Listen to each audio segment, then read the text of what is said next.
دەزگای خێرخوازی سۆمای چاوان وەک ئامادەکاری بۆ جەژنی قوربانی پیرۆز زیاتر لە 1700 سەبەتە خۆراکی بەسەر خانەوادەی بێباوکان و هەژار و کەم دەرامەتاندا دابەش کرد. هاوکات موچەی مانگی ئایاری بە 590 خانەوادەی بێباوکدا کە بڕەکەی 50 میلیۆن دینارە. بەرپرسی نووسینگەی هەولێری دەزگاکەش دەڵێت بەرنامەیان هەیە کە لە جەژنی قورباندا پرۆژەی قوربانیکردن جێبەجێ بکەن. لەم چەند ڕۆژدا ئێمە لە سیوێکی مانگ هاوکاری مانگانەی هەمیشەیمان دابەش کرد بەسەر 590 خانەوادەی بێباوک.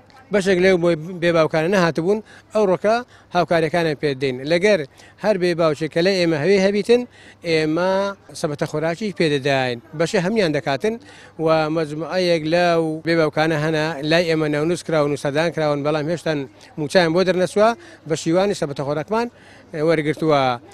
موچە یاخود سەبەتەی خۆراک بۆ هەر خانەوادەیەکی هەژار پێویستیەکی گرینگە کە دەزگای خێرخوازی سۆمای چاوان لە ئەستۆی دەگرێت. سودمەندبوانی پرۆژەکانی ئەو دەستگایش دەڵێن لە جەژن و بۆنەکاندا ئێمە ناتوانین هیچ شتێک دابین بکەین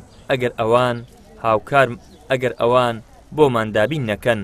بەڕاستی سۆمای چاوان هەتا ئێستاکە زۆر یعنی پێشکەوتووە زۆر یارمەتی فەقیران دەدا و یارمەتی هێتیمان دەدا لە بەروان نەبی ئەمە بەڕاستی ژیانمان دەفۆتێ لە بەروێ هەر چاوەڕێ دەستیوانین و هەر ئەوان یارمەتیمە دەدەن زۆر پێشکەوتو یعنی لە بەروان نەبی زۆر کەسەیە لە برسان دەمری بەخوای ئەمن هەتا ئێستاکە یان جێژنی ڕەمەزانە ئێستاکە هیچ ئەشیاکم لۆماری خۆم نەکرێ لۆ منداری خۆم چاوەڕێ دەستیوانم کردیا.